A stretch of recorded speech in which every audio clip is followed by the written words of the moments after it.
오늘은요, 7가지 깨달음의 구성 요소입니다. 칠각지인데요.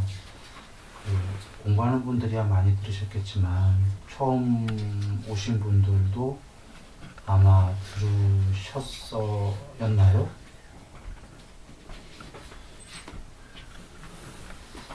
칠각지라고요. 깨달음의 7가지 구성 요소입니다. 깨달음이라고 되어 있지만 사실은 해탈의 7가지 구성 요소죠. 자주 얘기 드리지만 깨달음이란 단어는 없는 거예요. 그러니까 그 해탈, 부처님께서 말씀하신 것은 해탈, 열반 혹은 냐냐 혹은 명지 혹은 광명, 이런 단어를 우리가 흔히 깨달음이라는 단어에 쓰셨는데, 냐냐다라는 거는 지혜란 뜻이거든요. 혹은 또 다른 단어도 쓰셨구나.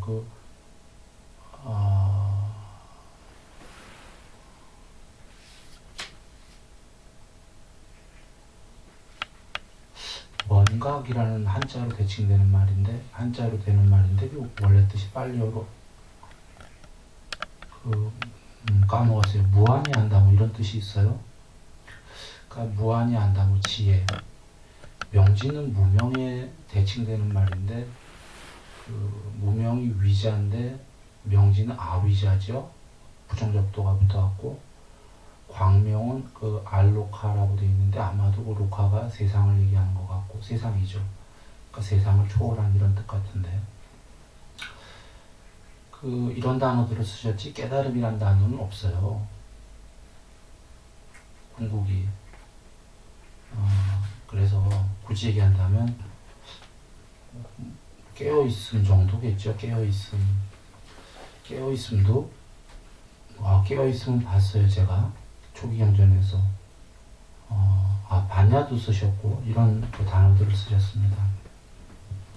깨달음이라는 단어는 어디에도 없다, 이렇게 보시면 되는 거고, 깨어있음 이런 거를 한자로 각, 이렇게 아마 한자에서 옮겼겠죠, 중국에서. 그러니까 우리가 찾아보면 그게 깨달을 각이라고 돼 있어요. 한글이 깨달음이라고 붙였을 거예요, 한국 사람들이. 우리가 각성이라는 단어를 보듯이 아마 한자의 각에는 깨닫는다가 아니라 깨어있음이라는 뜻이 있을 거예요. 각성이 된다, 각성 상태다. 그러니까 한자만 하더라도 깨어있음이라는 뜻일 거예요. 그것도 완전히 맞는 말씀이 아니에요, 부처님 말씀에는. 왜냐하면 깨어있다 하면 또 뭐가 깨어있는데, 이런 질문으로 들어가야 되거든요. 깨어있음의 성질이 뭔데, 이렇게 되면 다 알고 다 보는 거다, 이렇게 자꾸 되니까 자꾸 신조어를 만들면 안 되는 겁니다. 부처님이 쓰신 말씀 그대로 써야지. 신조어를 쓰게 되면 이제 첫 번째로 원래 뜻이 왜곡이 된다.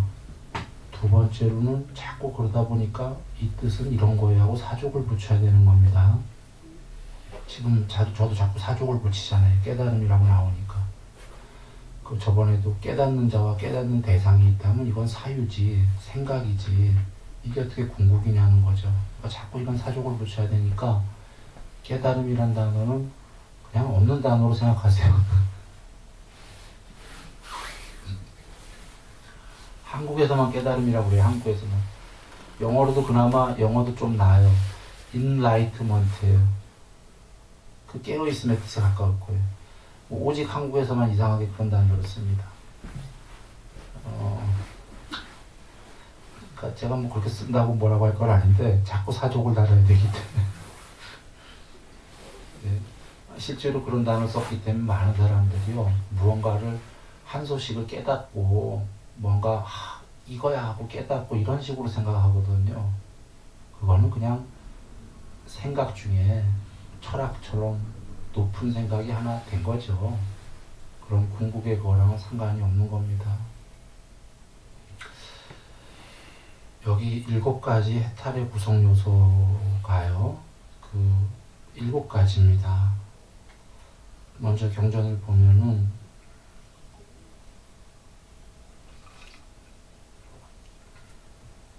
다시 비구들이요. 비구는 7가지 해탈의 구성 요소를 잠시만요.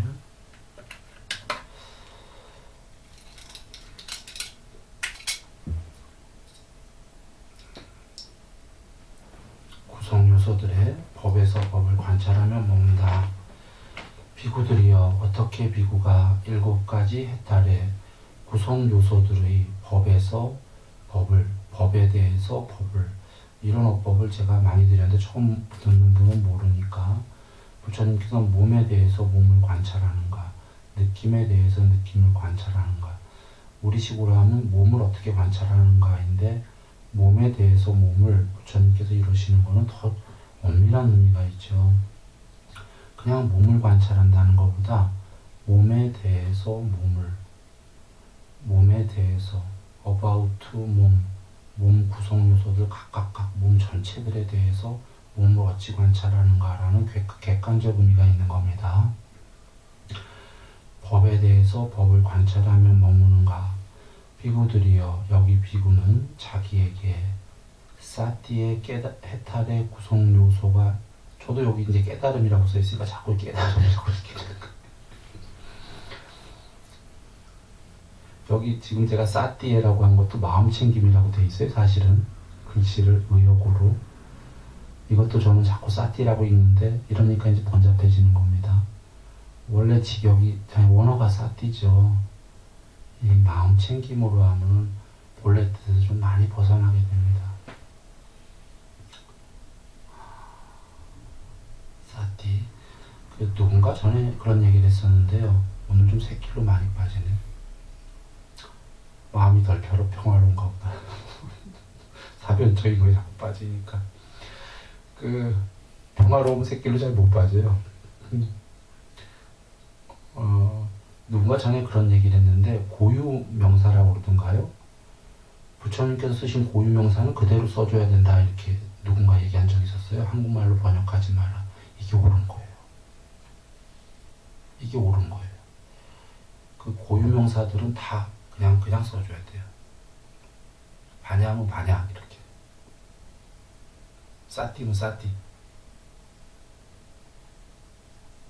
이제 그걸 한국말로 바꾸게 되면 그걸 또 싸띠를 설명하느라고 좀 전에 얘기 드린 것처럼 많은 설명들을 또 다시 돌아가서 해야 되거든요. 그래서 돌아옵니다. 사띠의 해탈의 구성 요소가 있을 때 내게 사띠의 해탈의 구성 요소가 있다고 분명히 알고 사띠의 해탈의 구성 요소가 없을 때 내게 사띠의 해탈의 구성 요소가 없다고 분명히 한다. 비구는 전에 없던 사띠의 해탈의 구성 요소가 어떻게 일어나는지 꿰뚫어 알고 일어난 사띠의 해탈의 구성 요소를 어떻게 닦아 성취하는지 꿰뚫어 한다. 그 뒤는 이제 다른 건데 이해하셨나요? 쉽게 얘기하면요, 사띠가 해탈의 구성 요소 중에 하나다. 일단 이겁니다. 이 얘기는 사띠가 없으면 해탈은 불가능하다. 그래서 나에게 해탈에 가는 구성 요소라는 건 국민학교, 중학교, 고등학교, 대학교 다 있어야 된다. 그 중에 하나가 국민학교 요소인데 국민학교에 사띠가 있냐 이런 겁니다. 있는지만 있다고, 없으면 없다고 먼저 알아야 된다는 겁니다. 있나요? 여기 있다는 분도 계시고 모르겠다는 분이 계시고 그럴 거예요. 모르겠다면 없는 거예요. 그게 뭐지? 긴가민가 하면 없는 거예요. 왜냐하면 있다면 알기 때문이죠. 그러니까 사띠가 있는지 없는지 먼저 체크하고 그 다음에 이제 없었다면 어떻게 일어나는지 공부하다 보면 사띠가 일어나거든요. 그러면 사띠가 전에 없던 사띠가 일어나고 있구나 알고 그 다음에 전혀 없던 게 일어나는 걸 알기 시작했으니까 어떻게 하면 이걸 잘 닦아 성취할 것인가, 이것도 알라는 말씀인 거죠.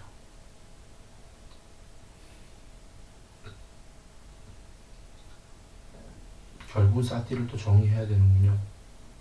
사티의 1번 뜻은 직역은 기억입니다.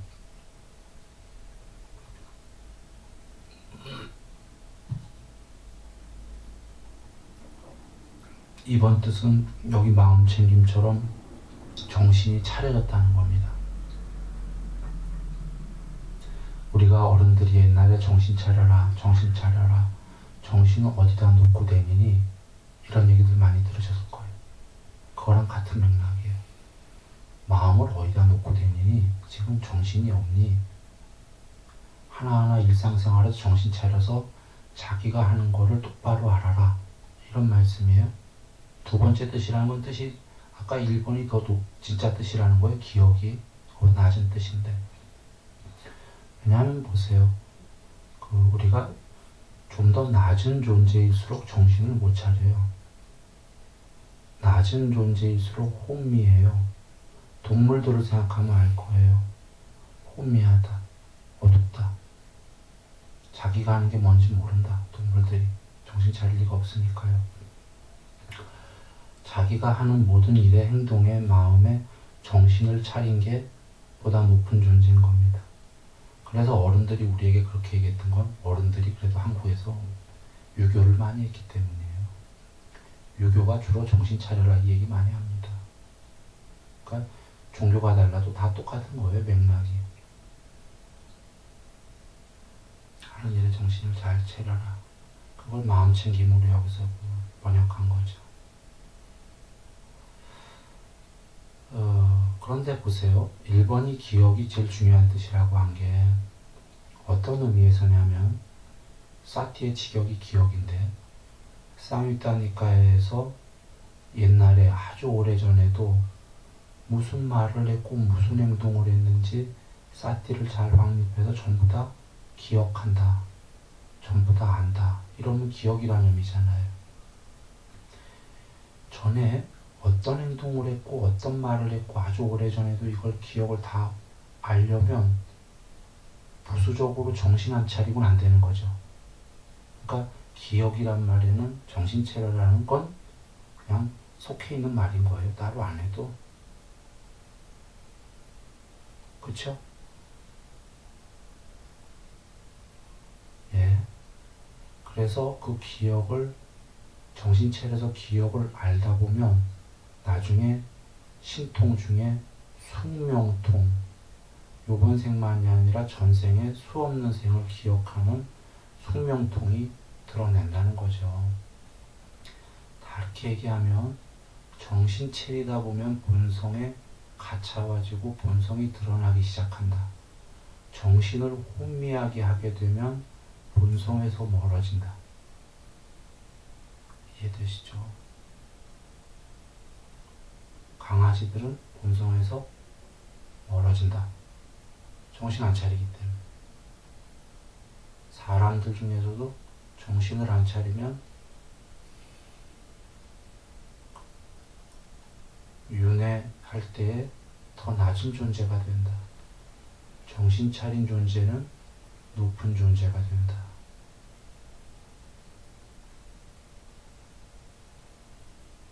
정신, 일도, 하사, 불성. 알고 한 얘기는 아닙니다. 혹시 단어 틀렸으면 나중에 이해해 주십시오. 어디서 들은 것 같으니까.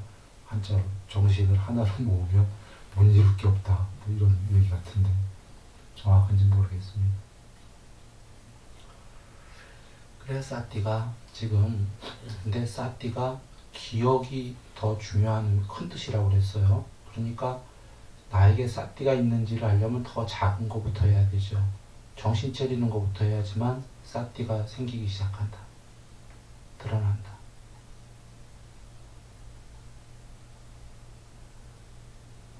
그렇게 사티가 있는지 없는지, 내가 정신을 차리고 있는지 안 차리고 있는지, 일상에서 내가 하고 있는 말과 행동을, 그래서 윗바사나에서 행동 관찰하고 몸 관찰, 말 관찰하는 게, 자기를 관찰하는 게 그겁니다. 관찰해서 정신을 차려야지만 기억이 날 거니까. 요. 정신 안 차리고 하루 종일 보냈으면 하나도 기억이 안 나죠. 어떻게 살았는지. 근데 하루 중에 어떻게 살았는지 기억하는 게 사실 중요한 게 아니다 얘기했어요. 그냥 그거는 그 국민학교 그렇게 기억을 해야지만 나중에 무한 기억이 드러난다. 이런 거거든요. 그게 사티입니다. 그러니 해탈의 구성 요소를 이것은 꼭 첫 번째로 필요한 거죠. 해탈만이 아니라 아까 높은 존재가 되기 위해서도 꼭 필요한 겁니다. 그 다음에가 이제 그 법에 대한 간택의 그 해탈의 구성 요소가 나옵니다. 네 가지는 똑같아요.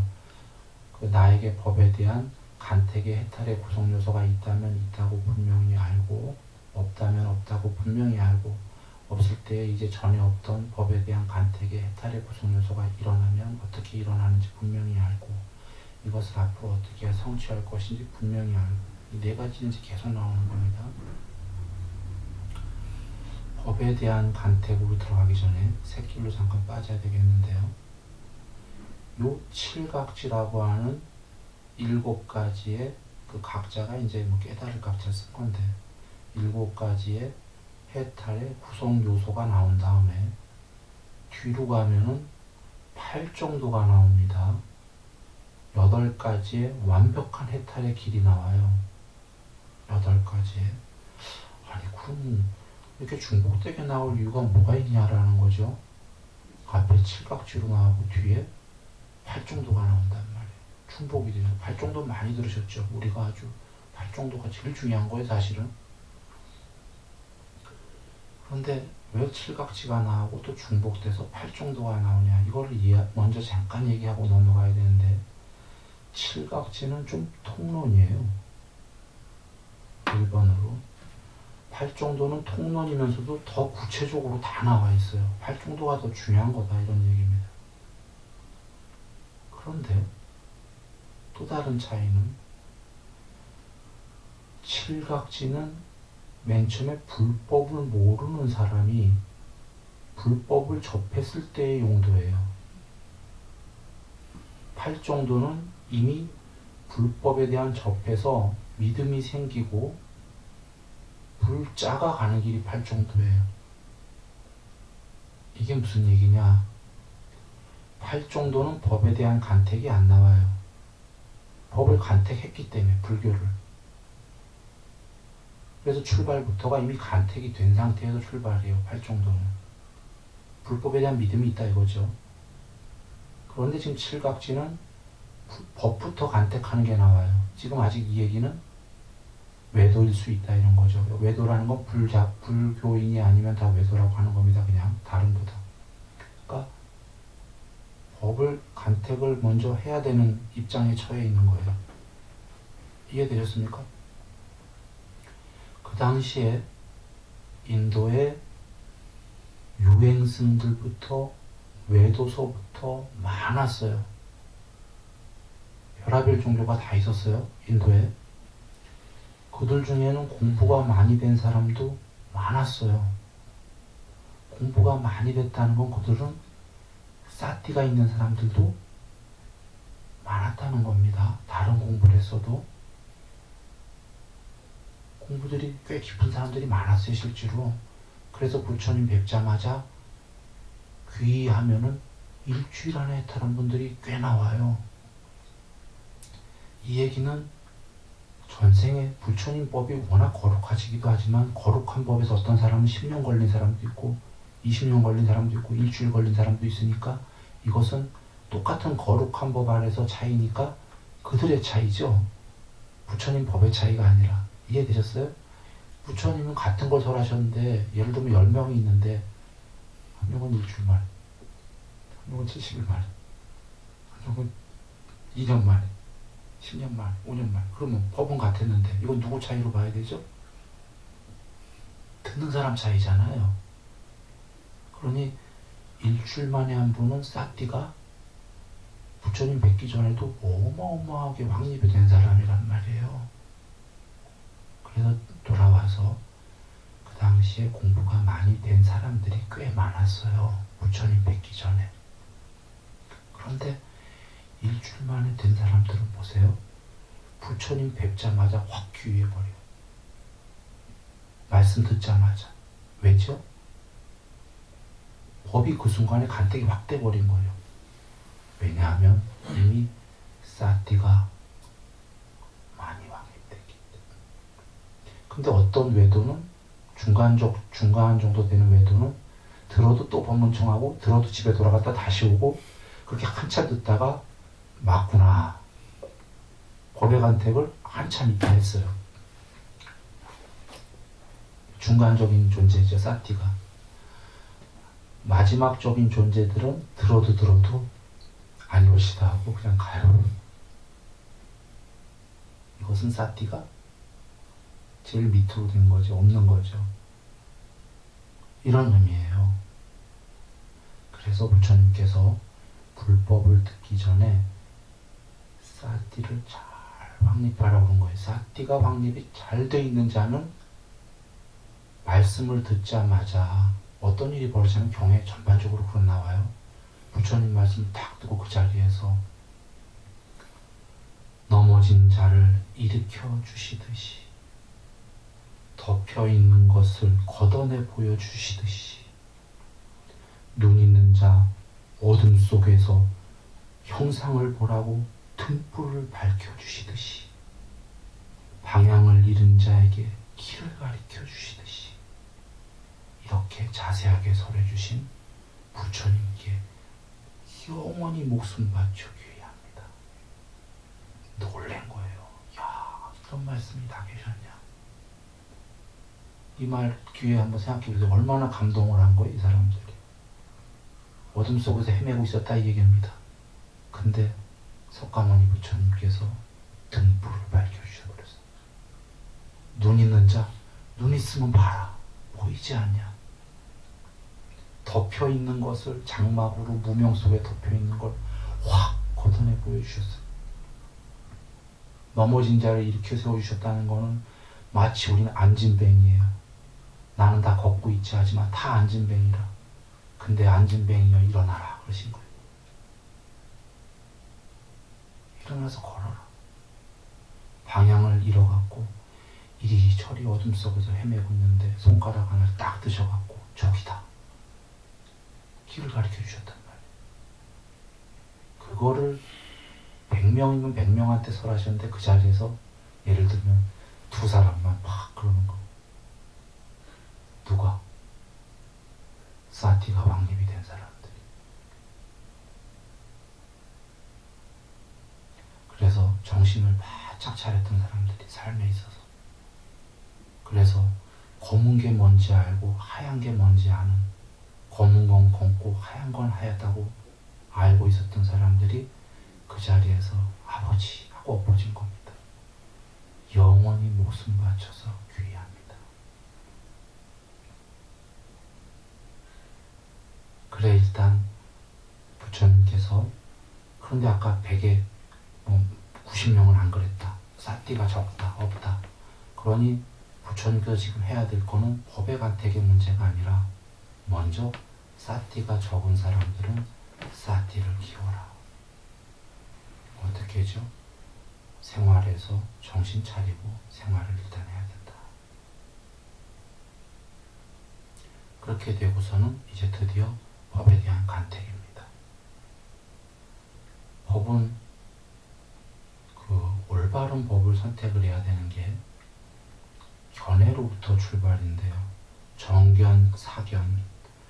견해가 바르면 정사유, 바른 사유가 되고, 사유가 바르게 되면 바른 말을 하게 되고, 바른 행동을 하게 되고, 바른 생계의 직업을 갖게 되고, 바른 정진을 하게 되고, 바른 사띠를 하게 되고, 바른 삼매를 하게 되고, 바른 지혜를 하게 되고, 바른 해탈에 이르는데요. 거꾸로 사견을 갖고 있으면 삿된 견해를 무조건 삿된 사유를 할 수밖에 없습니다. 무조건 삿된 말을 하고 삿된 행동을 하고 삿된 생계의 직업을 갖게 되고 정신이 삿되다 보니까 삿띠를 삿된 데 쓰게 되고 정신 차려갖고 나쁜 데 쓰게 되고 삼매라고 하는데 이상한 방법으로 삼매를 하게 돼갖고 요사스러운 방법으로 삼매가 아닌데 스스로 삼매라고 착각하고 있고 혹은 삼매가 되긴 되는데 너무나 더딘 그 제일 국민학교의 방법을 만들어갖고 30년 40년씩 해갖고 정말 근기 훌륭한 10,000명 중에 한두 명 될까 말까 이런 별 볼 일 없는 삼매의 방법들을 하게 되고 그건 되긴 되는 거예요. 별 볼 일이 없어 그렇지. 삿된 지혜, 삿된 해탈로 가는 겁니다. 그래 제일 중요한 게 법에 대한 간택에서 정견인데 정견이 뭐냐? 고진멸도고요. 간략하게 얘기하면 이 몸뚱아리와 마음이 행복이다 라는 출발이 사견입니다.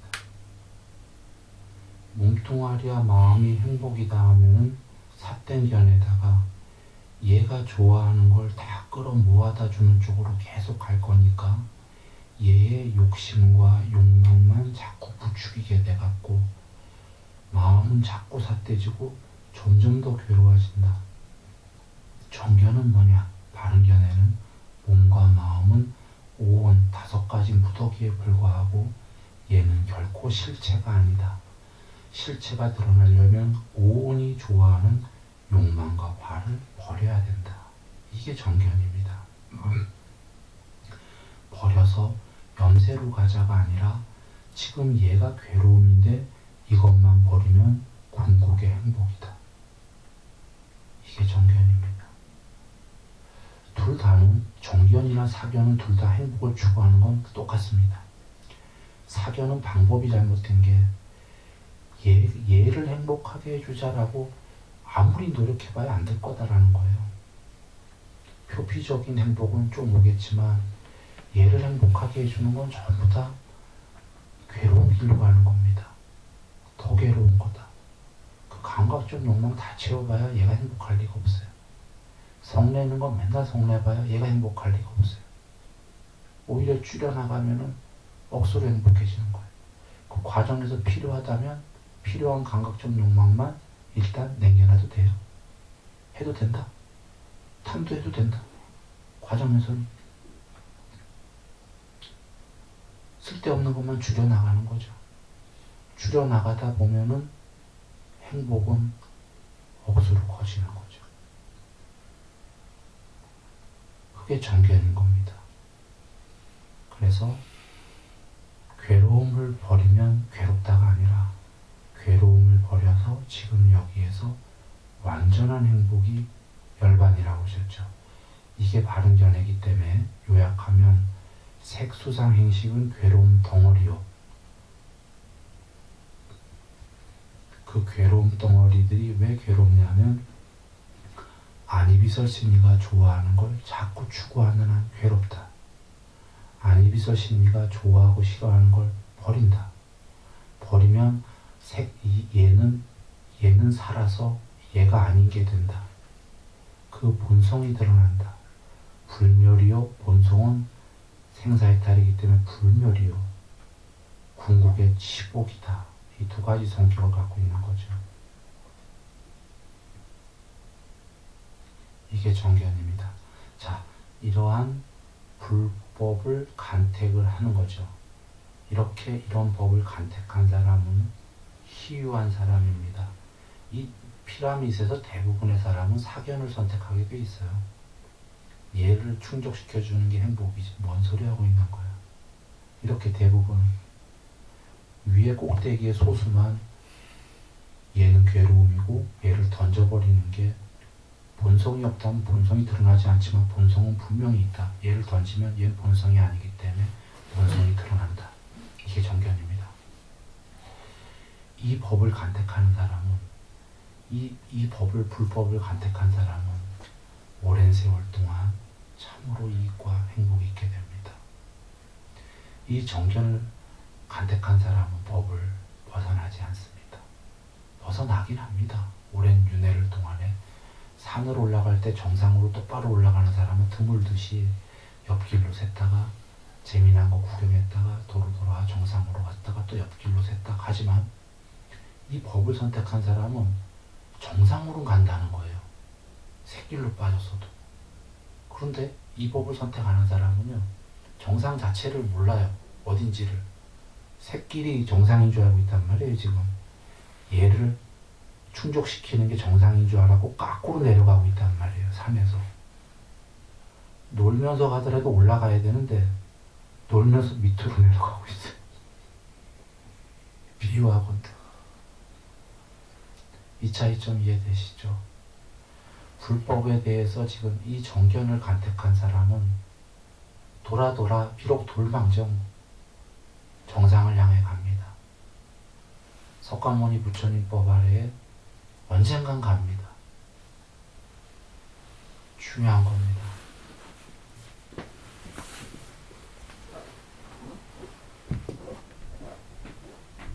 이제 그 다음에 정진이 나오는데 세 번째로 정진 전에 다시 한번 얘기해야 되겠습니다. 정진은 뒷문제예요. 부처님께서 삿된 견해를 가지면 삿된 정진이라고 그랬으니까 정진을 해봐야 그건 아주 더 나쁜 거니까 지금 제일 중요한 건 사실은 법에 대한 간택입니다. 여기서 정진은 뒷문제예요. 법이 삿되게 되면 정진해봐야 자꾸 삿대지니까 아래로 내려가니까 법을 사유를 많이 해봐야 됩니다. 고심멸도를. 사티도 지금 그러기 위해서 필요한 거예요. 지금 7가지 해탈의 구성요소 중에 중요한 게 법의 간택이다.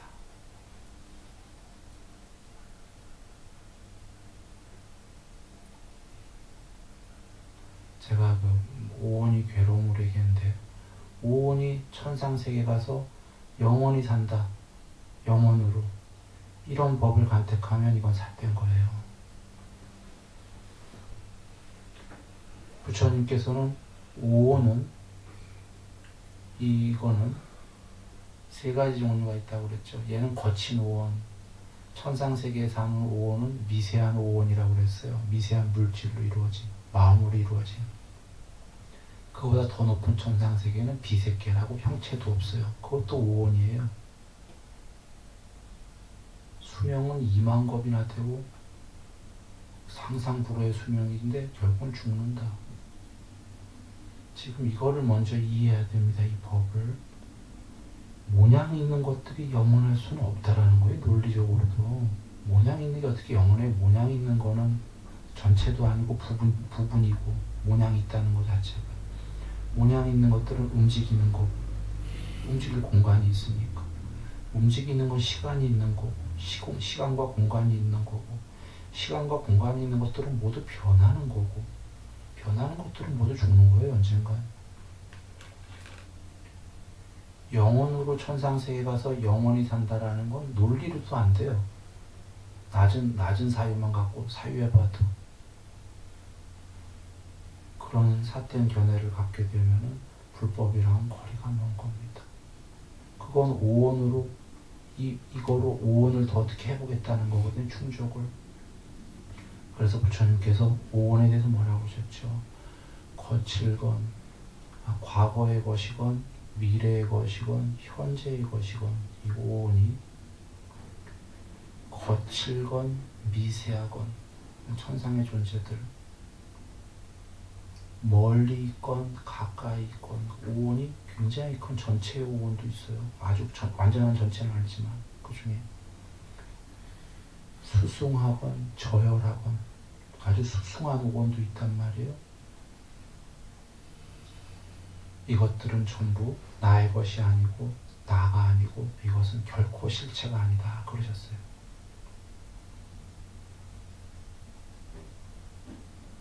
수숭하더라도 수숭한 게 없다가 아니에요. 있다 이런 겁니다. 더 미세한 오온이 있고 더 수숭하고 저열한 것보다는 예를 들면 강아지보다는 우리가 더 수숭한 오온이고 우리보다는 천상세계의 신의 오온이 몸뚱아리와 마음이 훨씬 더 수숭한 거고 그거보다 더 높은 신들의 왕의 오온은 더 수숭한 거고 수숭하지만 궁극은 아니라고 이렇게 알아야 된다는 거죠. 과정에서 천상세계에 신도되고 하는 것이 안 되지 않은 소리는 아닙니다. 되더라도 그게 궁극인지 아닌지는 알아야지만 이 공부를 잘 지어갈 수 있다는 겁니다. 그래 법에 대한 간택했고요. 이제 간택이 잘 됐다면 정진입니다. 정진이 내게 정진이 있는지 없는지 이런 걸 잘 봐야 되고 없다면 정진을 일으켜야 되는 겁니다. 정진이 보통 우리가 맨 처음에 정진합니다. 나도 열심히 정진하는데요 라고 할 때에는 그것은 정진이라고 하진 않고 열이라고 합니다. 열기를 냈다 할 때 열이. 그리고는 열의를 내다 보면 경험에 근거한 어떤 이제 상태들이 옵니다. 그러니까 열의는 맹목적으로 그럴 것 같으니까 한번 해보자 라는 거고, 이제 열의를 하다 보면 좀 돼요. 어느 정도가 되기 시작하면 그게 경험에 근거한 정진이 됩니다. 물론 여기에 정진은 그 둘을 다 포함하고 있는 말씀인 거죠. 열의와 정진이라는 거를.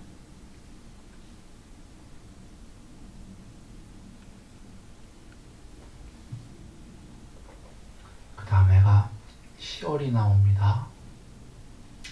이 시월은요, 초선과 이선에 나중에 8정도에 나오는데 초선과 이선에 해당하는 시월입니다. 지금 통론으로 말씀하시는 거예요. 부처님께서요. 사티가 있어야 된다. 법을 간택해야 된다. 그 다음에 정진해라. 정진을 하는데 희열이 안 온다면 공부가 지금 잘못 가고 있는 거다.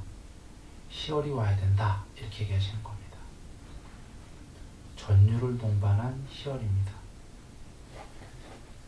이 희열이 와야지만 공부가 잘 가고 있는 게요. 몸으로 따지면요. 모세혈관들 구석구석 다 퍼질 때 전율을 동반한 희열이 올 수밖에 없고요. 몸이 다 개방이 열릴 때 세포들이 60조 세포가 활짝 열릴 때, 뇌에도 그 초선의 희열이 오고 할 때 뇌가 다 굳어버리죠. 굳어버리는데 과학적인 얘기입니다. 초선이 돼서 굳어버리는 이유가 생각들이 전부 다 사라질 태세를 하고 있기 때문에, 산란한 생각들이. 그리고 마음으로 얘기하면 지금 같은 얘기인데 사실은 뇌 문제가 아니라 마음이 단일해져 가니까 몸과 마음의 산란한 상태가 없어지기 시작하면은 희열은 필수로 오는 겁니다.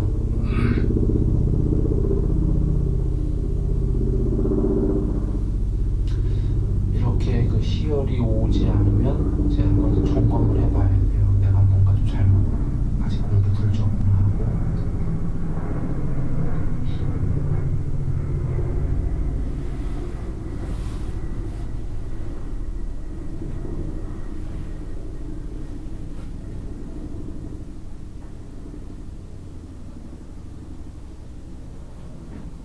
그 다음에가 이제 경안이라고 되어 있는 건데요.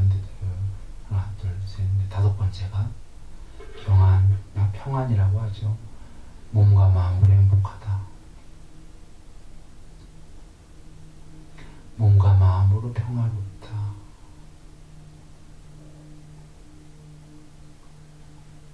정념정지도 물론 있죠. 거기에는 이게 지금 삼선에 해당하는 건데, 그러니까 사띠와 바른 알아차림도 있고요. 일상생활에서 정신이 잘 차려진 거죠. 그리고 몸과 마음으로 평화롭다.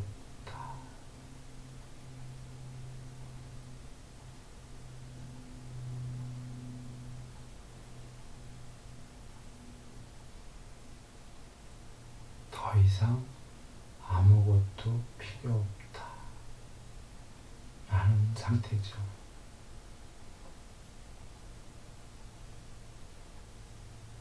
됐다. 더 이상 아무것도 필요 없다. 근데 그 상태가 유지가 안 되는 거죠. 그 상태가 유지되면 해탈이에요.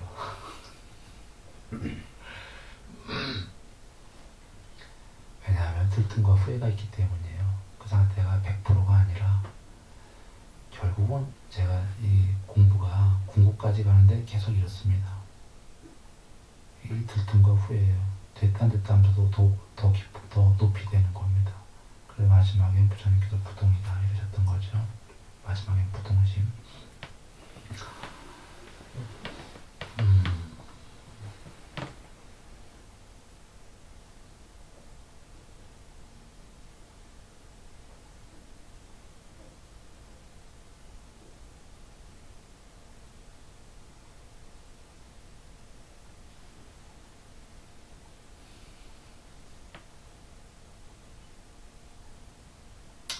그 정념정지가 있고 삼선이 몸과 마음으로 행복하다는데 이걸 한번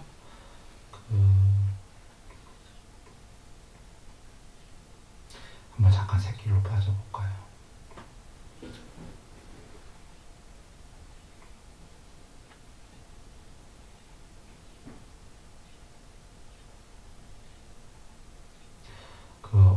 그제 법회에서 이런 얘기를 했습니다. 어젯밤 꿈에 이러면서 꿈 밖에서 공부가 좀 깊어지면 꿈 전체 바깥에서 형체 없는 그 무엇이 꿈속 안 전체를 3차원 영화 보듯이 본다 이런 얘기를 드렸는데 이 삼선에 해당하는 게 대낮의 꿈이 아니라 대낮에도 그와 비슷한 상황입니다. 그거랑 좀 다른 거는 정념정지가 사띠와 그 꿈 밖에서 꿈을 보려면 그건 본성이 굉장히 많이 드러난 거고요. 그 전에 이 설명을 한번 해봐야겠다. 자, 꿈 밖에서 꿈 안을 보는 경지가 아닌데 그 전의 단계에서 꿈 안에서도 최소한 꿈인지 안다는 건 얘기 드렸죠. 그걸 자각몽이라고들 한다라고. 그거와 꿈 밖에서 보는 경지와 또 중간 정지가 있어요. 그 중간쯤에 뭐냐면 이게 꿈이네라는 건 상당히 약한 상태고 꿈 밖으로까지 못 벗어났지만 꿈 안에서 그래도 어느 정도 꿈처럼 보이는 거 있죠. 꿈이네가 아니라 좀 더 깊어져 갖고 다 이렇게 좀 객관적으로 꿈처럼 보이는 경지가 있어요. 그게 지금 대낮에 여기에 삼선에서 해당하는 경지다 이렇게 비유할 수가 있어요. 꿈이 아니라 지금. 그러니까 지금 이 모든 걸 밖에 나가서 볼 수 있는 경지는 아니고 그렇다고 이게 꿈이지 그 정도도 아니고 그보다 높은 정말 꿈처럼 보이는 예를 들면은 뭐 이런 게 있는데 어떻게 비유하냐면 거울 속에요. 여기 거울이 있다고 한번 상상해 보세요. 그냥 거울 속에 있는데 거울에 이 컵이 비쳐요. 컵이 보여요. 예를 들면 거울 속에 그럴 수 있죠. 여기 거울이 있으면 그 안에 그럼 컵이 보일 거잖아요. 그러면 어떤 사람은 컵이 있네 이럴 거고요. 어떤 사람은 컵이 있네 이러지 않고 꿈속처럼 볼 거예요.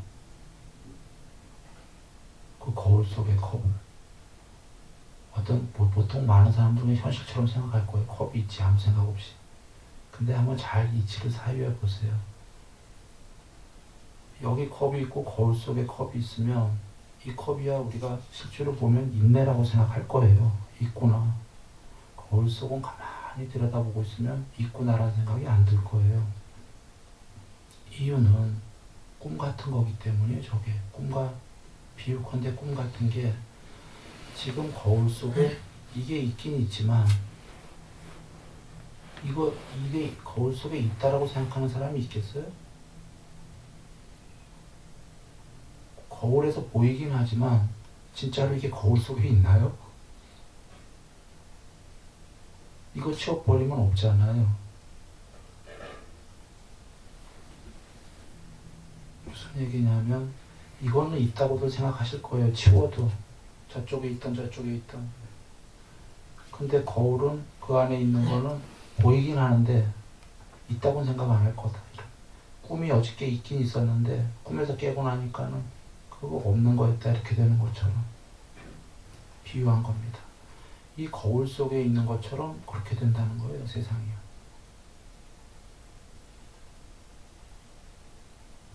되나죠? 무슨 일이 되셨나요?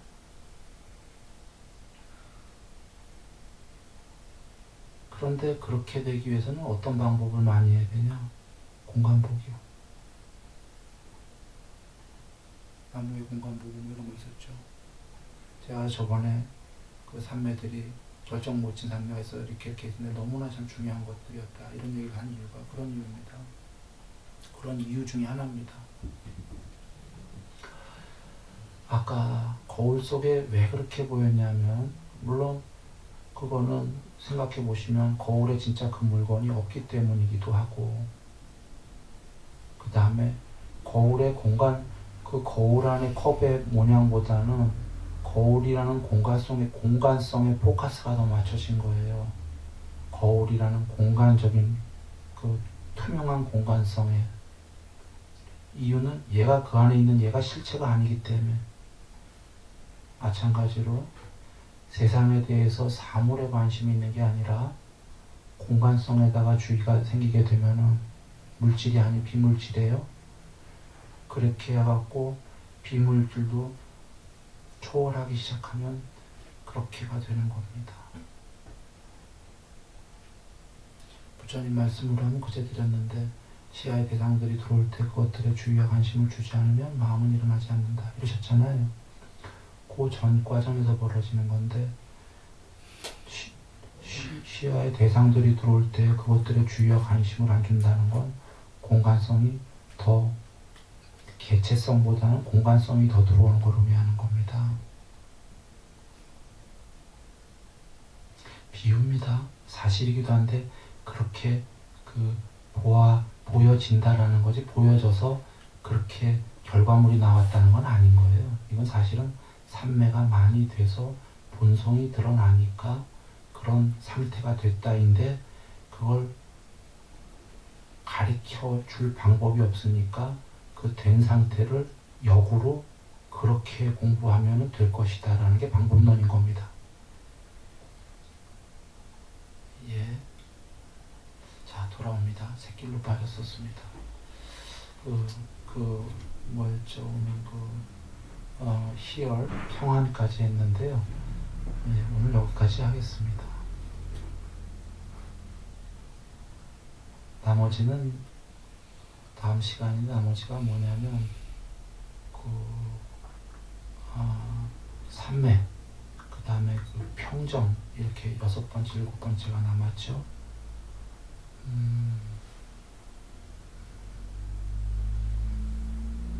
간단하게만 얘기하면 여기 삼매는 사선입니다. 사선, 네 번째 삼매고 평정은 해탈은 아니죠. 자비이사의 사가 그 애욕이 없는 평정의 마음까지가 평정인데 평정은 해탈이 아닙니다. 해탈 전 단계입니다.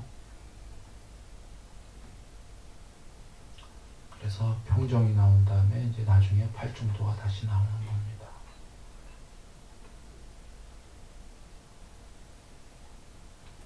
평정이 참고로 얘기하면은 평정으로 이룰 수 있는 삼매의 궁극은 무소유초까지죠. 그 뒤가 비상비비상이 있고 상수멸이 있으니까 평정은 해탈에서도 아직 갈 길이 있는 거죠. 예. 평정심은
그 꿈속에서 깨어있게 되면요, 꿈의 일들이 뭐 어떻게 벌어지건 그 꿈인지 알고 있으면요, 그 한가롭지 않겠어요? 평화롭고요.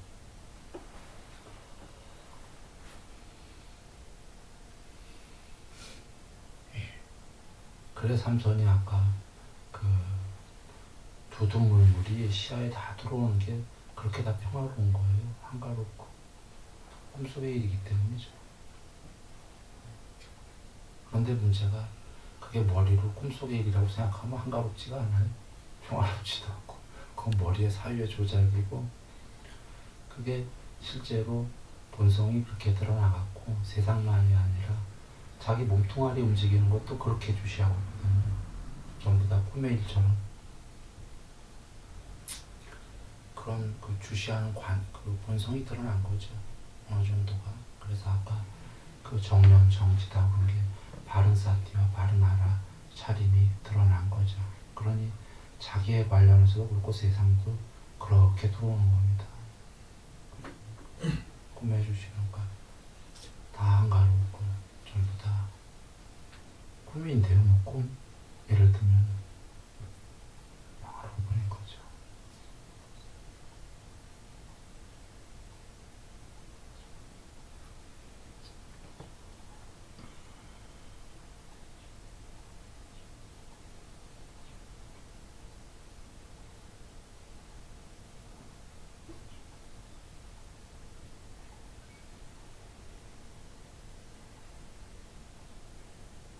그래서 라마나 마하리시니 그 비원론 제자들이 내려가서 인도에 설하자 하니까 안 간다 하니까 유명한 깨달았다는 사람들 누구누구도 이렇게 세상에 열심히 하고 있는데요. 그 마하리시니 그들은 이해 못했고 그들은 깨닫지 못했고